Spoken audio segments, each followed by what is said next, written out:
तमाम दोस्तों को आज का दिन ईद गदीर मुबारक हो कि इस दिन में 18 ज़िलहज को विलायत अमीरुल मोमिनीन अलैहिस्सलाम का ऐलान रसूल खुदा सल्लल्लाहु अलैहि वसल्लम ने खुम्म गदीर पे किया। तो दोस्तों ये गदीर का पैगाम हम आप तक पहुंचा रहे हैं और आज के दिन आपका और मेरा हम सब का ये फ़र्ज़ है कि हम ये पैगाम दुनिया तक पहुंचाएं। और आज दुनिया तक ये पैगाम पहुंचाने का वाहिद ज़रिया सोशल मीडिया है और आप इन वीडियोस को शेयर करके और सोशल मीडिया पे पोस्टें चढ़ा के आपका फ़र्ज़ है कि मन कुन तो मौला का पैगाम दुनिया तक पहुंचा दें। इसलिए कि रसूल खुदा सल्लल्लाहु अलैहि वसल्लम को हुक्म हुआ या अय्युहर रसूल बल्लिग मा उन्ज़िला इलैका मिर रब्बिक, या अय्युहर रसूल बल्लिग मा उन्ज़िला इलैका मिर रब्बिक फ़इन लम तफ़अल फ़मा बल्लग़्ता रिसालता। ए रसूल, ये जो पैगाम अल्लाह ताला ने आप तक पहुंचाया है, जो कुछ अल्लाह ताला की तरफ से आप पर नाजिल किया है, ये पहुंचा दे। और अगर ये काम आपने न किया तो आपने रिसालत का कोई काम नहीं किया। फमा बल्लग़्ता रिसालत, आपने रिसालत पहुंचाई ही नहीं। तो आप क्या समझते हैं कि रसूल खुदा सल्लल्लाहु अलैहि वसल्लम की रिसालत अधूरी रह जाती है अगर अली की विलायत का ऐलान न करे, अली की विलायत का पैगाम दुनिया तक न पहुंचाए? तो क्या हमारा ईमान मुकम्मल हो सकता है? सिर्फ मानने से नहीं, अली की विलायत का इकरार करने से नहीं, अली की विलायत का पैगाम दुनिया तक पहुंचाने से भी ये भी एक शर्त है ईमान के मुकम्मल करने की। वजह क्या है उसकी कि रसूल खुदा सल्लल्लाहु अलैहि वसल्लम को अल्लाह ताला ने इन अल्फाज में क्यों कहा कि अगर अली की विलायत का ऐलान ना होता तो क्या हो जाता? जैसे दुनिया कह रही है कि जी तो हुआ ही नहीं है, अल्लाह के रसूल ने अपने बाद अपने किसी वसी का ऐलान किया ही नहीं है, लोग कह रहे हैं। वजह यह थी कि 1,24,000 जो पैगंबर आए हैं, हजरत आदम से लेकर हजरत खातम तक, तमाम ने इस्लाम को फैलाया है, तमाम ने दीन इस्लाम की इशाअत की है, तमाम ने दीन इस्लाम को पहुंचाया है। तो मालूम होता है दीन इस्लाम को पहुंचाना रिसालत का काम है। अब अगर एक चीज को आप पहुंचा देते हैं, मसलन एक चीज को आप बना देते हैं मगर बाद में उसकी हिफाजत नहीं करते, तो आपके उसके बनाने का मकसद सारा खत्म हो जाता है। तो दीन इस्लाम को पहुंचा तो दिया रसूल खुदा सल्लल्लाहु अलैहि वसल्लम और 1,24,000 पैगंबर ने, मगर अब अमर था रसूल खातम के बाद कि दीन को पहुंचा तो दिया गया है, दीन को मुकम्मल तो कर दिया गया है, अब दीन को बचाया कैसे जाएगा?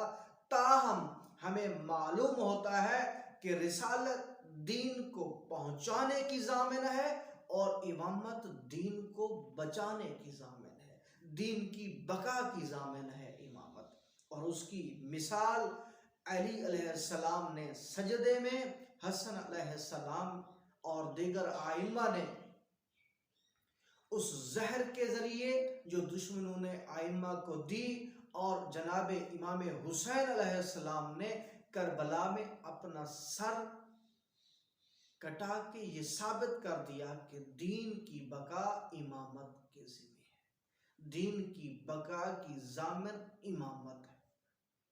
इसलिए रसूल खुदा सल्लल्लाहु अलैहि वसल्लम को हुक्म हुआ या अय्युहर रसूल बल्लिग मा उन्ज़िला इलैका मिर रब्बिक फ़इन लम तफ़अल फ़मा बल्लग़्ता रिसालता वल्लाहु यअसिमुका मिनन नास।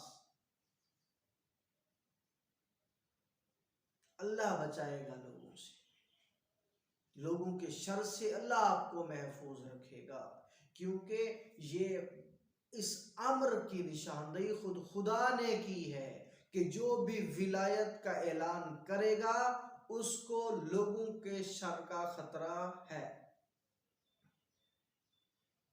इस अमर की निशानदेही खुदा ने की है। और फिर आप देखें अल्लाह के रसूल ने क्या किया, आगे जाने वालों को पीछे बुलाया, पीछे जाने वालों का इंतजार किया गया।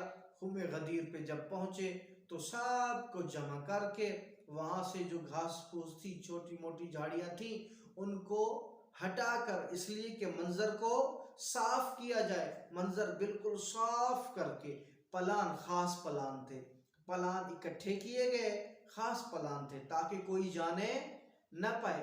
उन पलानों का मिंबर, एक अजीब व गरीब मिंबर बनाया गया ताकि उस मिंबर पे रसूल खुदा सल्लल्लाहु अलैहि वसल्लम ऊंचे बुलंद होके आके खुतबा दें। फिर 1.25 लाख हाजियों के सामने रसूल खुदा सल्लल्लाहु अलैहि वसल्लम उस मिंबर पे बराजमा हुए। रसूल खुदा सल्लल्लाहु अलैहि वसल्लम ने हदीसे गदीर पेश की, खुतबा गदीर पेश किया। उस खुमे गदीर के मकाम पर एक तवील तरीन खुतबा दिया और लोगों को बताया कि मैं अब इस दुनिया में मजीद ज्यादा देर आपके साथ नहीं रहूंगा, अब मैं जा रहा हूं, मगर मेरे जाते जाते मैं इस्लाम को अकेला छोड़कर नहीं जा रहा।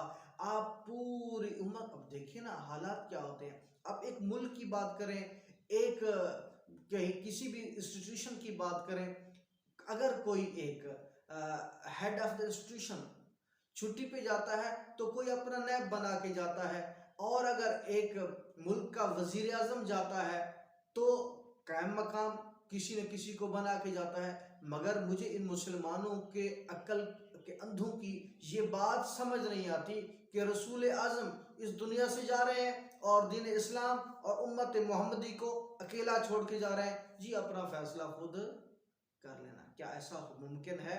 क्या ऐसा है? वो जो अक्ल कुल है, क्या वो ऐसा कर सकते हैं? वो जो रसूल खुदा सल्लल्लाहु अलैहि वसल्लम को भेजने वाले हैं खुदा, क्या उन्होंने पूरी उम्मत को ऐसे ही छोड़ देने का हुक्म दे दिया? नहीं दोस्तों, रसूल को हुक्म हुआ हुम्मे गदीर पे, इसलिए कि वहां पे दुनिया इस्लाम के तमाम नुमाइंदे मौजूद थे। दुनिया इस्लाम के कोने कोने से आए हुए लोग वहां पे मौजूद थे।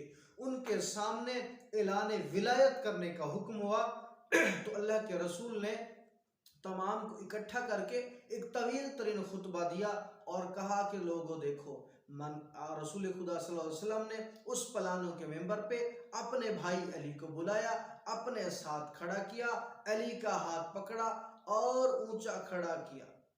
आजकल आप देखते हो ना, सियासत का दौर है, सियासत की गहमा गहमी है। जब बड़े लीडर जाते हैं किसी हलके में को किसी उम्मीदवार का ऐलान करने के लिए, उसके हाथ को बुलंद करते हैं कि भाई मेरी तरफ से ये है। तो उस वक्त अल्लाह के रसूल ने अली को अपने पास खड़ा करके अली का हाथ पकड़ा और बुलंद किया। आम ऐलान नहीं कहा, ये नहीं कहा कि लोगों मेरी तरफ से ये आपका है, कहा मन कुन तो मौला हो फहाज अली मौला, जिसका मैं मौला हूँ, जिसका मैं आका हूँ, जिसका मैं सरदार हूँ, उसका सरदार अली है। जिसका मैं हाकिम हूँ, उसका हाकिम अली है। तो रसूल खुदा सल्लल्लाहु अलैहि वसल्लम ने अली की विला का क्या मतलब है? दोस्ती फकत नहीं दोस्त, हाकमियत मुराद है। जिसका हाकिम रसूल, उसका हाकिम अली, जिसकी जिंदगी का क्यों अम्र देने वाला, हुक्म देने वाला, आपकी जिंदगी पे, आपकी जान पे तसर्रुफ का हक रखने वाला या अल्लाह है, या अल्लाह का रसूल है, या उलिल अम्र है। और वो उलिल अम्र क्या है? हजरत अली अलैहिस्सलाम और उनके 11 बेटे हैं। तो उलिल अम्र जो है वो हुक्म देने वाला है। ताहम रसूल खुदा सल्लल्लाहु अलैहि वसल्लम ने अली की विलायत का जब ऐलान किया तो उसके बाद हारिस बिन नवान फहरी का वाक़या आपको तो मालूम है। फिर उसने इनकार किया कि या रसूलल्लाह, आपने तो कहा कि भाई जंगें करो, हमने जंगें की, आपने कहा नमाजें पढ़ो, हमने नमाजें पढ़ी, आपने कहा ज़कातें दो, हमने ज़कातें दी। ये सारे काम आप बताते गए, हम करते गए, मगर ये क्या हुआ कि अपने जाने के बाद आपने हमारे बाप दादा के कातिल अली को हम पे मुसल्लत कर दिया है। अल्लाह के रसूल ने कहा ये मेरा हुक्म नहीं है, ये मेरे रब का हुक्म है, क्योंकि इन हुआ इल्ला वहयुन यूहा का मिज़दाक है नबी। उस वक्त तक बोलता नहीं है जब तक अल्लाह की वही नहीं होती, कुरान की आयत नाजिल हो चुकी है। कहा कि अगर ये अल्लाह के हुक्म है तो अल्लाह से कहें कि अभी बस मुझ पे अजाब नाजिल हो। ये मलऊन अपनी जगह से हटाना था कि आसमान से पत्थर आया। इस पे फिर उलमा ने तौजीह की है कि ये पत्थर कौन सा था। दानिश्वर ये कहते हैं कि ये पत्थर उन्हीं पत्थरों में से एक बचा हुआ कंकर था जो अबाबिलू ने हाथियों पे गिराया था, जिन्होंने मक्का पे खाना काबा पे हमला किया था, इसलिए कि वो खाना काबा पे हमला करने वाले को भी फिन्नार करने वाले अबाबिल थे, और मौलूद काबा पे हमला जिसने किया उसको भी फिन्नार करने वाले वही अबाबिल थे। बहरहाल ये अल्लाह का हुक्म था, पत्थर गिरा और ये मलऊन वहीं पे फिन्नार हो गया, वहीं पे ढेर हो गया। तो आज का दिन मोमिनीन के लिए खुशियों का दिन है, और हुक्म है आइम्मा का कि गदीर को उसी तरह जिंदा और सलामत रखो जिस तरह मुहर्रम को रखा है। और अगर लोग गदीर को न भूल जाते तो आज दुनिया के कोने कोने में अली अली होता। तो गदीर का जो पैगाम है हम सब पे वाजिब है कि हम दुनिया तक गदीर का पैगाम पहुंचाएं, हदीसे गदीर पहुंचाएं, लोगों को पढ़ पढ़ कर सुनाएं। तो अल्लाह आपका हामी और नासिर। आज का दिन मोमिनीन के लिए खुशियों का दिन है। आज का दिन मोमिनों से मिले तो ये कहें अल्हम्दुलिल्लाहिल्लज़ी जअलना मिनल मुतमस्सिकीना बिविलायत अमीरुल मोमिनीन अलैहिस्सलाम। तो आज इस दुआ के साथ कि परवरदिगार आलम हमारे हकीकी वारे से जहाँ का ज़हूर में ताजिल फरमाए। अल्लाहुम्मा सल्ली अला मुहम्मद व अला मुहम्मद व अज्जिल फरज।